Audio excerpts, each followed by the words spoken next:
You can't be sick for that long. Bring her back to school. I'm pretty sure this is something COVID related. And sadly, if it's the case, like there's some people that had some version of the COVID that are not lasting only 10 days, that they will basically have months to recover. So let's read. This happened when I was in elementary school, but the compliance was my mom's. I got a whooping cough. Oh, it's not. So it's when she was young. So it's not gonna be a COVID related thing. Whooping cough. Whooping cough. What is whooping cough?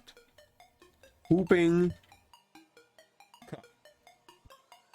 In French. I would have loved to have the name in French just so that I can like understand.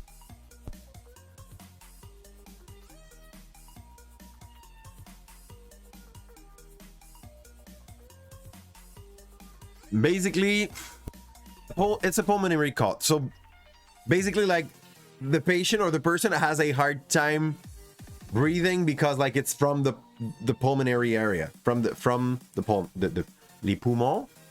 Are you saying pulmon? Is it? No, it's not pulmon. It cannot be pulmon. Pulmon.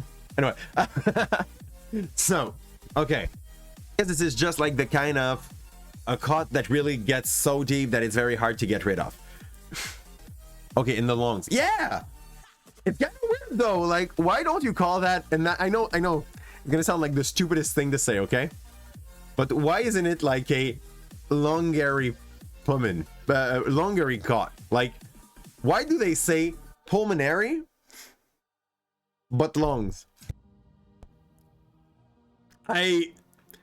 Clearly there's something that is like stuck in the language where they took some word that were not there and it ended up going like this. It's a nasty thing. Yours lasted about a month and a half, 2 months. Ow. Ow. So basically like you're trying to take back your breath and because you're coughing from your lung, it just never comes back. This is what I understand. Like you feel like you're dying inside. So let's go on. Where were we? Whooping cough, which has a lifespan of 100 days.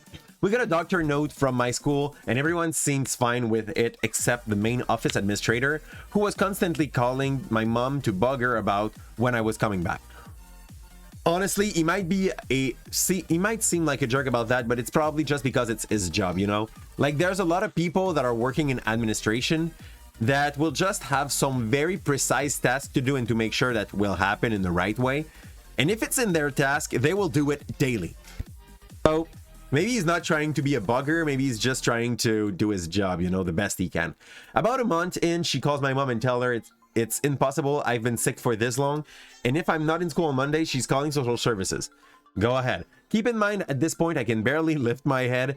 I sound like Darth Vader.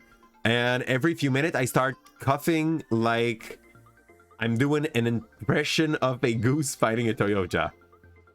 This is nastily narrow as an allegory, but that's fine. You still had some problem after the recovery. I get like a little bit like some people were able to get COVID and like having long lasting problem for a few months where most people were not having problem after 10 days. It kind of proved that depending on the body that will have to deal with the viruses or a bacteria, the way the body is going to be able to go through it is not going to be exactly the same. My mom was so sick of this shit that she put a mask on me and took me to school in a taxi. She practically had to drag me into my class and didn't even bother leaving. I got sent home before the bell even rang. Because of school policy, I was sent to the office and had to be signed out, which meant nasty admin lady got to see exactly how miserable and sick I was. She then had the nerve to ask me how could my mom even consider sending me to school. Which, please. Unfortunately for her, my mom just walked up in a flight of stairs to come get me because she knew what the hell was gonna happen. She signed me out and let the admin lady know that I would cough on anyone who thought she wasn't really sick. And it, like, okay, this is this is literally a threat. Okay, you cannot legally do that. I'll be honest. Like, because lots of people are asking about vaccination. I'm not in the US. I've just Googled it, and it's not standard here to give the vaccine to children under 18. I think it may be something they do for pregnant moms, but we immigrated and my mom got her prenatal care at the very small underfunded hospital. My mom was super on top of all my vaccination. That's all good. So like, it's not because they were not careful, because like, sadly, it's something that you have in the US, by the way. Like, out of the fact that in the US they do not have, hey, you're geek and you're LP, welcome in, Mizoku. Out of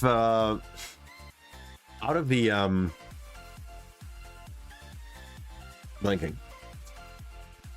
Out of the fact that they do not have any Medicare, there's also something that goes and add up onto it, which is the simple fact that sadly some places in America are not covered the same way. I mean, in quality of the health services. So it's clearly possible that you get into a place where sadly people are like doctors are overworked, you don't have enough nurses, you don't have enough knowledge in the things like that, that makes it very much harder even for someone that would have insurance to be able to get a good services. Yeah, you was MJ.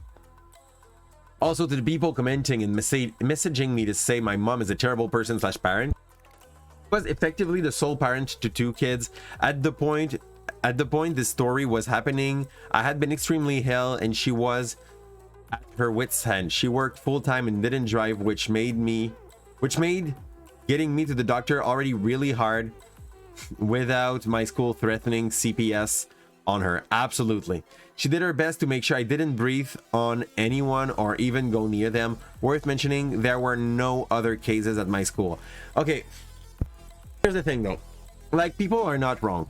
Dropping a sick kid in a group of kids is just like the best way to make a buttload of kids end up sick. And if you want one of the best places to drop an Agent 1, okay? What you would call an Agent 1 in a health crisis, like a viral or bacterial crisis, is the one that is actually getting the sickness and putting himself in a situation where he would put other people at risk. So go for that example. Just as a teacher of ethics, I see every week 360 students. For now, and I'm touching wood, okay? But for now, I did not get COVID since it started. And I cannot explain you exactly why. I wear my mask, I keep some distance with the kids, and when they go close to me, I ask them to wear their mask. So like, just the basic shit, clean your hand, wear your mask, be nice with each other, and please, if you get into my bubble, make sure that you wear yours. So because I'm lucky and because I took all my shots, I guess, I did not get COVID. Woo!